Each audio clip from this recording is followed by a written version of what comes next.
주여 말씀하옵소서. 주의 종이 듣겠나이다. 아버지 말씀하옵소서. 주의 종이 듣겠나이다. 제가 주의 말씀을 듣기를 사모함이 마치 사슴이 시냇물을 찾기에 갈망같이 하나이다. 내가 목이 마르나이다. 내가 심령이 가난한 자가 되었사오니 주님 내게 말씀하옵소서.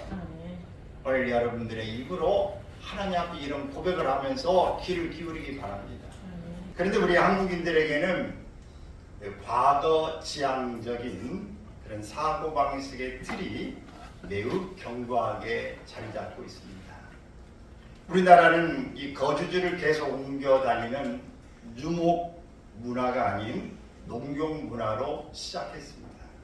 그래서 민속박물관 같은 데 가보면 우리나라의 그 발자취를 많이 볼 수 있고, 또 여러 박물관들을 가보면 우리나라가 어떻게 발전해 왔는가 하는 것을 많이 찾아볼 수 있습니다. 이렇게 정착하는 삶을 한 집에서, 한 마을에서 이렇게 살아왔기 때문에 낯선 것에 대해서 저항하는 전통을 이어왔습니다. 그래서 우리의 마음에는 좀 개방적이기보다는 좀 폐쇄적인 면이 상당히 많이 있습니다. 또 미래적이기보다는 과거로 회귀하고자 하는 본능이 매우 강합니다. 산업화 시대, 지금 지식 정보화 시대를 살고 있는 이 지금도 농경 문화적인 이 사고의 유산들이 우리의 이 모든 생각의 밑바닥에 깔려져 있습니다. 앞으로 이 세상이 얼마나 빨리 가는지 걷잡을 수가 없고 상상할 수가 없는 그런 아주 급변하고 있습니다. 세상이 달라지고 있는데 우리의 생각은 여전히 젊은 사람들의 생각은 좀 다르죠. 그러나 나이를 먹은 사람들은 여전히 그 속에서 애생각에서 벗어나지 못하는 부분이 많습니다. 그래서 젊은 사람들이 이제 생각하는 것에 대해서 따라잡기가 굉장히 어렵습니다. 왜 그래? 라고 하는 이런 그 질문이 많고 이상하다라고 하는 그런 시선을 갖게 되어지는 경우가 있습니다. 과거에 대한 향수, 고향에 대한 향수가 우리나라처럼 끈끈한 민족은 아마 세상에 없을 것입니다. 오늘 본문에 보면 고향을 떠나 새로운 미래를 향해서 나아갔던 한 사람의 이야기가 나옵니다. 우리는 그를 믿음의 조상이라고 부르는데 혹시 그 사람의 이름이 누군지 아시겠습니까? 이 아브라함에 대한 이야기를 좀 해보려고 합니다. 당시 고대 사회는 대가족 중심의 사회였습니다. 주로 자급자족, 스스로 이렇게 농사를 짓고 만든 것을 자기 부족들이 이렇게 소화하는 그런 사회였죠. 충분한 노동력을 확보하는 것이 굉장히 중요했습니다. 또한 이웃의 위협에서 자신들을 지키기 위한 사회적인 이 방어력을 구축하는 것이 중요했습니다. 그래서 자녀를 많이 낳아야 되고 숫자가 많아야 돼야 일도 많이 하고 먹을 것도 많이 생기고 전투력도 있게 된다는 생각을 가지고 있는 거죠. 그러므로 이 고대 사회의 다스림의 수단이 사회 공동체를 이루는 것인데 잘못하고 죄를 지면 사회에서 추방시켜 버리는 거예요. 그러면 정말 지옥 같은 것이죠. 보호망이 없는 것입니다. 그 하면 먹고 살기도 어려운 것이죠. 모든 이 사회에 접촉할 수 있는 길이 끊겨지게 되어집니다. 하나님은 아브라함에게 세 가지를 떠나라고 말씀하고 있습니다. 먼저는 고향을 떠나라 이렇게 말씀하셨어요. 아브라함이 그동안 지내왔던 삶의 터전을 떠나라고 하는 것입니다. 삶의 근거지를 바꾸길 원하시는 하나님의 도전적인 명령이죠. 둘째는 친척을 떠나라 말씀하십니다. 그를 둘러싸고 있는 지금까지의 영향력에서 이제 벗어나라 라고 하는 겁니다. 세 번째는 아버지의 집도 떠나라 이렇게 명하셨어요. 부모는 우리의 삶에서 소중하지만 새로운 가치관과 미래를 향해서 나아가기 위해서는 그 영향력에서 벗어날 것을 말씀하고 있습니다. 우리 성경에도 결혼하면 부모를 떠나서 새롭게 가정을 이루라고 말씀하고 있죠. 그래서 우리가 같이 이어져 있는 것은 새로운 발전, 미래를 향해 가는 데에 장점도 있지만 굉장히 발목을 이렇게 잡고 있는 것도 있습니다. 그렇다고 해서 다 핵가족으로 가라 이 말씀은 아닙니다. 독립을 지켜줘라 라고 하는 것이죠. 우리는 하나님을 내 삶의 주인으로 모시고 그분이 우리를 위해서 준비하신 미래를 향해 나아가는 것, 이것이 신앙입니다. 지금까지는 내 중심으로 살았고 내 가족 중심으로 살았고 내 지역 중심으로 살았다면 이제는 이런 영향권에서 하나님 중심으로 하나님을 주인으로 삼는 그런 하나님의 나라의 통치권에 들어가야 된다 하는 것입니다. 대한민국의 삶은 대한민국의 이 통치 아래에 있게 되고 또 대한민국의 모든 백인 국민으로서 받는 혜택을 갖게 되죠. 그러나 우리가 이 나라 백성이기 때문에 이 나라의 이 권한에 속해 있는 것처럼 모든 미국 하면 미국 법을 따라야 되고 우리가 하나님의 백성은 하나님의 나라의 법을 따라야 하는 것입니다. 우리는 하나님이 떠나라 명령하실 때 떠나지 않으면 안 됩니다. 떠나는 것은 포기를 말하는 것입니다. 그러나 이 포기는 단순한 희생이 아닙니다. 성경은 이를 축복을 위한 떠남이라고 말씀하고 있습니다. 여기서 말하는 이 성경적인 축복은 세상적으로 계산하는 세속적인 축복과는 구별이 되어집니다. 그것은 우리가 다른 사람들의 축복이 되어야 한다라는 뜻입니다.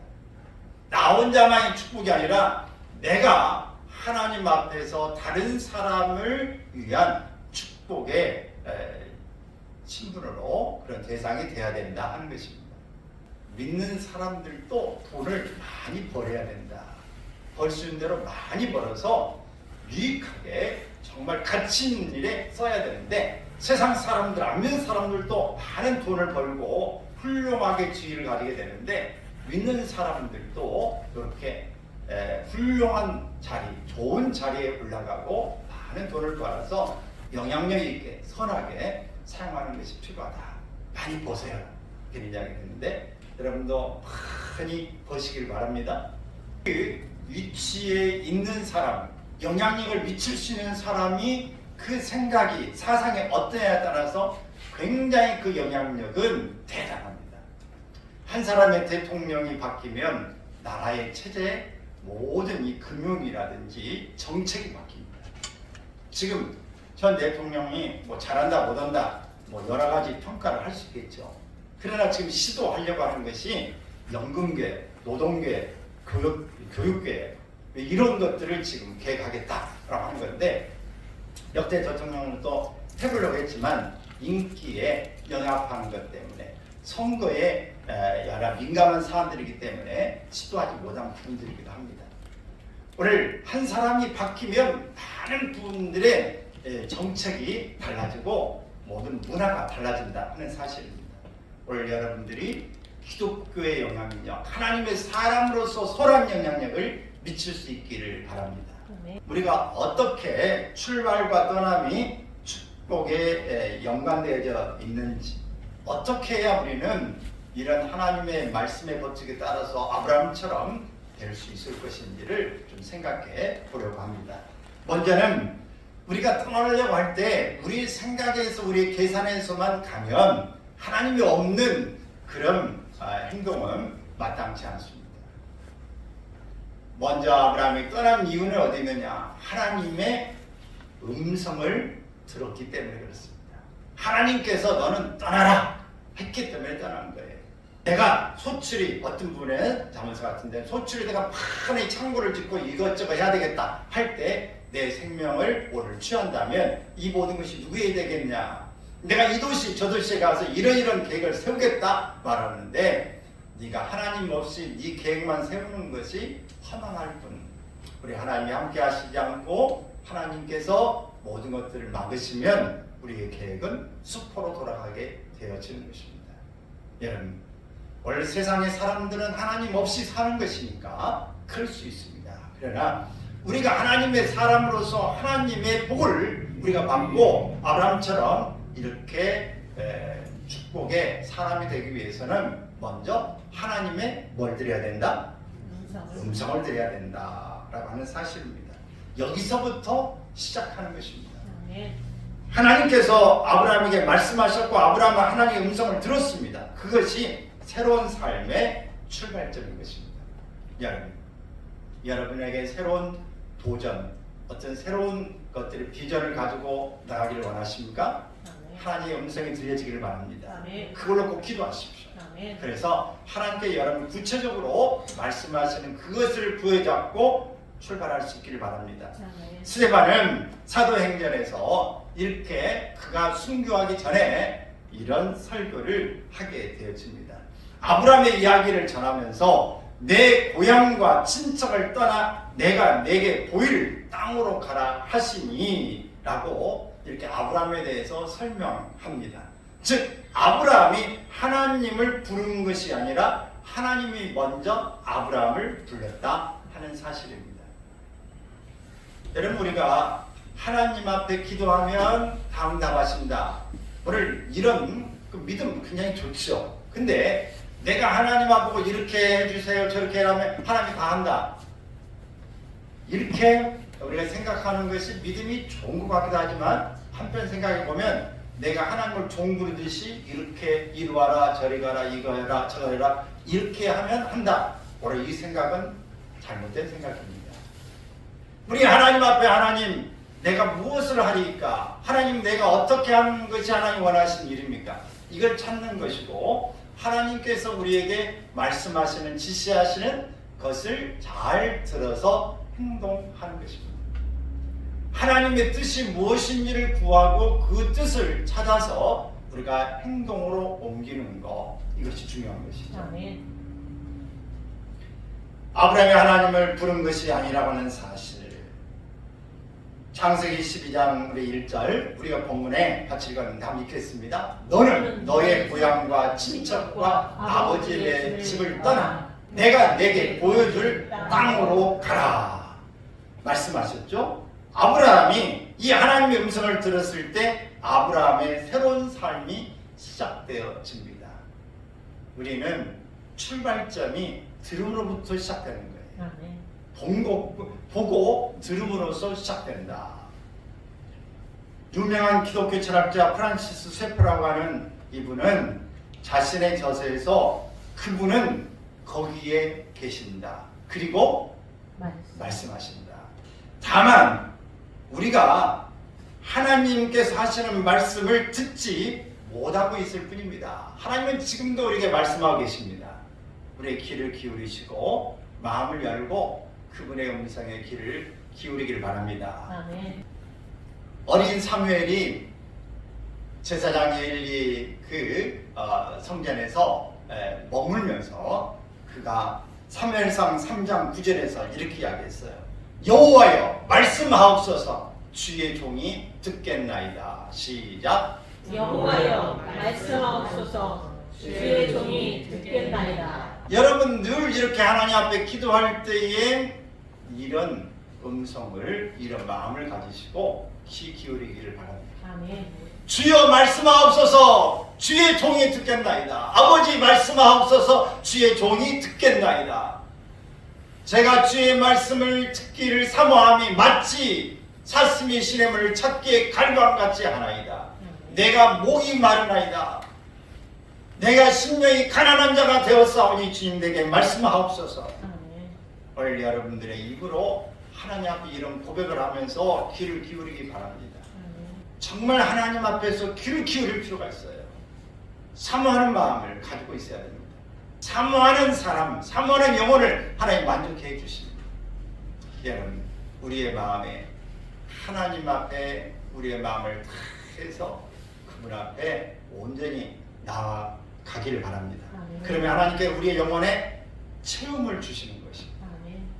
하나님이 아브라함에게 이렇게 음성을 들려주실 때에 위대한 영적 축복을 경험하는 출발점이 되었다 하는 거 기억하시고, 두 번째는 하나님의 계획을 우리가 믿어야 합니다.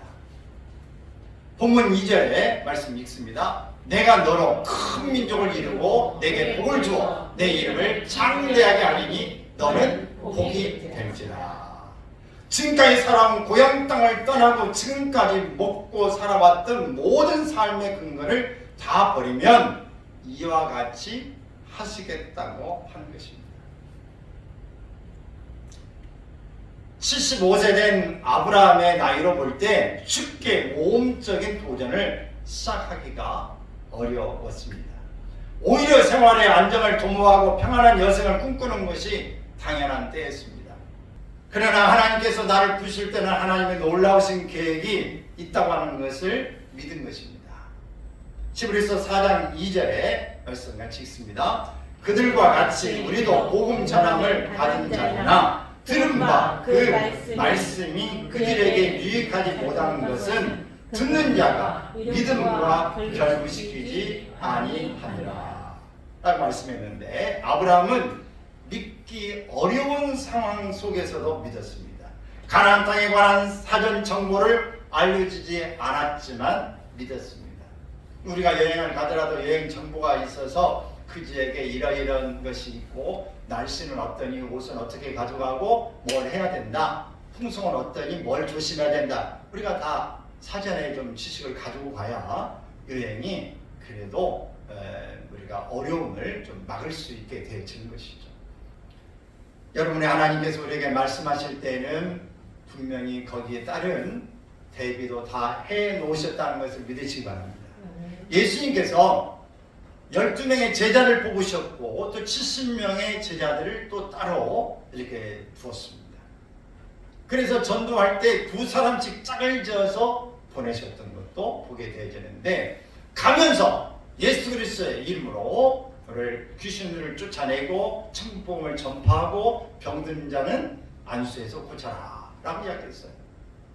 여러분, 이렇게 제자들을 보낼 때에는 제자들이 가면 예수님 행했던 것처럼 너희도 이렇게 할 수 있다고 하는 능력을 주어서 보낸 것입니다. 하나님께 우리에게 말씀하시고 사명을 주실 때는 능히 이 사명을 감당할 만한 능력과 힘을 우리에게 주시고 예비해 놓았다는 것을 믿으시기 바랍니다. 두려워하지 말고 내 힘, 내 계산과 내가 가진 것만 여러분이 헤아려 보면 용기가 나지 않아요. 엄두가 나지 않습니다. 그러나 하나님이 예비해 놓으셨다. 아멘. 이삭을 번제물로 드리라고 할 때에도 하나님께서 이미 예비해 놓으셨다라고 아브라함 이야기하고 있어요. 그래서 여호와 이레라고 말씀하시는 겁니다. 하나님께서는 미리 준비해 놓으셨다라고 하는 겁니다. 오늘 이런 믿음 가지면 우리가 나갈 수 있습니다. 아멘. 믿음이 우리가 확실해지면 우리가 가는 것도 확실해지는 것입니다. 아멘. 여러분 마음이 믿음 안에서 확고하게 확실하게 세워지기를 축원합니다. 아멘. 세 번째는 하나님의 인도하심에 순종해야 합니다. 말씀을 듣고 우리 하나님께서 하시는 계획을 우리가 믿는다면 이제는 거기 끝나면 아무 소용이 없어요. 행동으로 드러내야 하는 것입니다. 히브리서 11장 8절에 시작. 믿음으로 아브라함은 부르심을 받았을 때에 순종하여 장래의 유업으로 받을 땅에 나아갈새 갈 바를 알지 못하고 나아갔으며. 우리는 이 말씀에 순종이라는 단어가 있기에 쉽게 떠났을 것으로 생각하지만 사실 아브라함의 치열한 고뇌와 갈등이 있었을 것을 짐작할 수 있습니다. 갈대와 우르는 비옥한 토양을 가진 땅입니다. 고대 찬란한 문명의 발생지인 가장 좋은 삶의 터전이었습니다. 반면에 가나안은 물도 귀하고 평지도 적고 거친 산지로 이루어진 곳입니다. 삶의 여건이 매우 열악한 지역인 것입니다.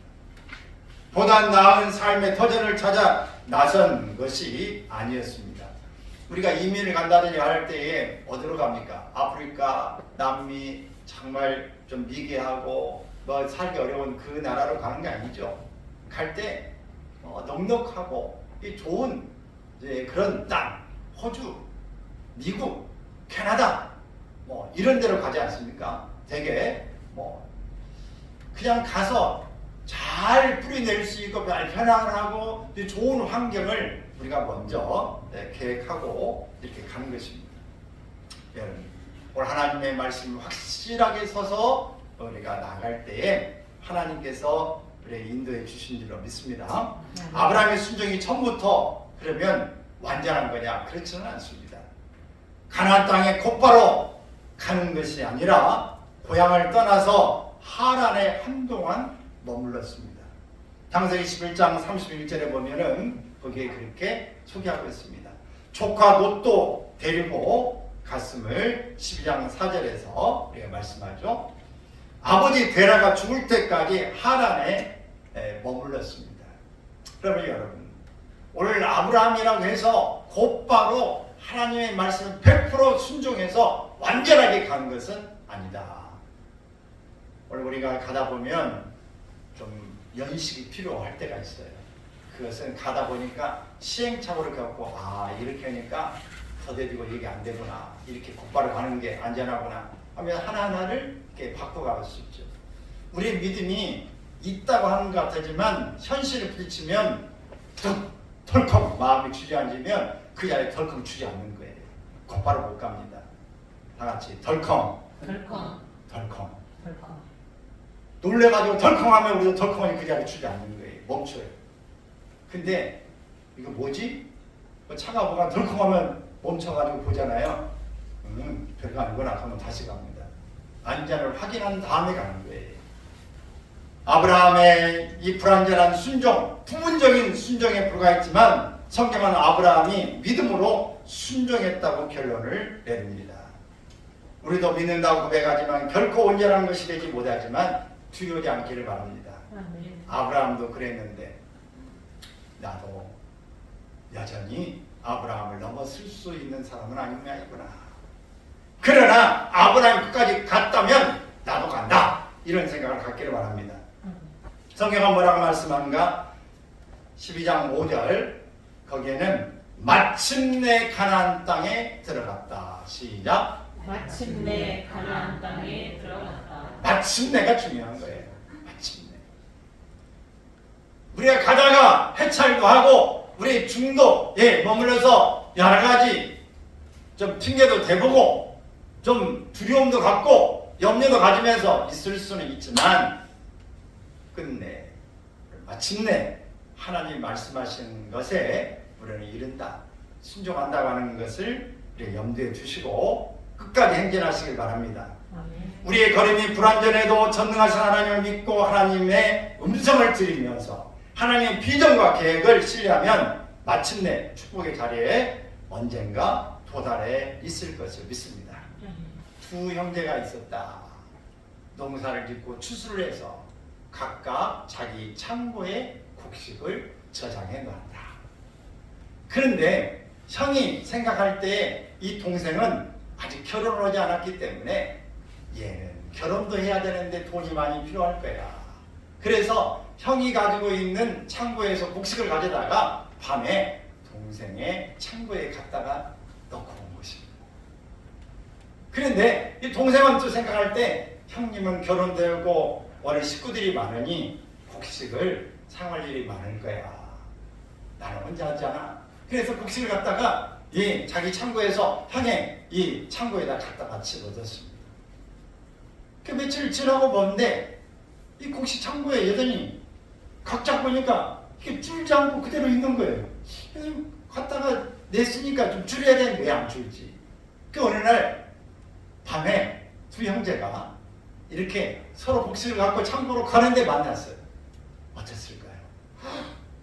형님, 아비야, 너냐? 그러면서 서로 이렇게 부둥켜 안고 한바탕 울고 기뻐서 형제의 우애를 더 돈독했다. 그런 이야기 여러분 초등학교 때 다 들어보셨죠? 얼마나 흥분하고 좋아요. 부모님이 살아계셨다면 얼마나 좋았겠어요. 근데 반전입니다. 제가 이것을 한번 역으로 생각해 봤어요. 이 형은 동생을 먼저 생각하고 동생은 형을 생각하는 마음 때문에 오늘 이런 현상이 생겼는데, 만일 형은 형의 생각을 앞세우고 동생은 동생의 생각을 앞세웠다면 어떤 현상이 생길까? 형은 생각하기에 동생은 혼자지만 나는 식구들이 많잖아. 내가 쓸 일이 많아. 그러니까 이 동생의 창고에서 내가 물건을 좀 가져도 여러분 이해할 거야. 그래서 밤에 그 동생의 창고에서 물건을 가져다가 형이 창고에 갖다 두는 거예요. 동생이 생각할 때 형님은 이미 결혼도 했고 이 생활도 이렇게 하는데 나는 결혼도 해야 되고 내가 쓸 일이 많잖아. 그러니 내가 형님의 창고에서 곡식을 좀 갖다 쌓아놔야 되겠다. 형님도 이해하실 거야. 라고 곡식을 갖다가 내 창고에 쌓는 겁니다. 근데 이상한 일이 생겼어요. 창고에 보니까 창고에 물건이 늘어나야 되는데 늘지는 않고 그대로 있는 거예요. 어느 날 형과 동생이 서로, 형은 동생 거, 동생은 형 거 창고에서 물건을 빼가지고 서로 밤에 딱 만났어요. 어떤 현상이 생겼을까요? 깜짝 놀랐어요. 아니 너냐? 아니 형님입니까? 서로 보면서 엥 하면서 그대로 완전히 돌아섰다. 여러분, 우리가 먼저 상대방을 생각하느냐 나를 먼저 생각하느냐에 따라서 서로 차이가 생깁니다. 행동이 달라집니다.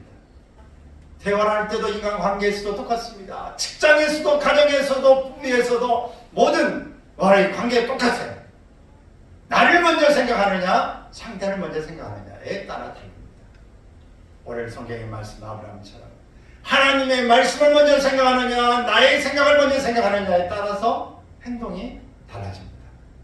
사랑하는 여러분, 오늘 본문에는 나오지 않았지만 아브라함 하면 롯을 같이 가지고 갔지 않습니까? 이제 소출들이 곡식들이 모든 양들이 이렇게 늘어나고 소아들이 늘어나기 때문에 먹을 것이 많이 필요합니다. 그래서 다툼이 생겼어요. 정탈전이 생긴 겁니다.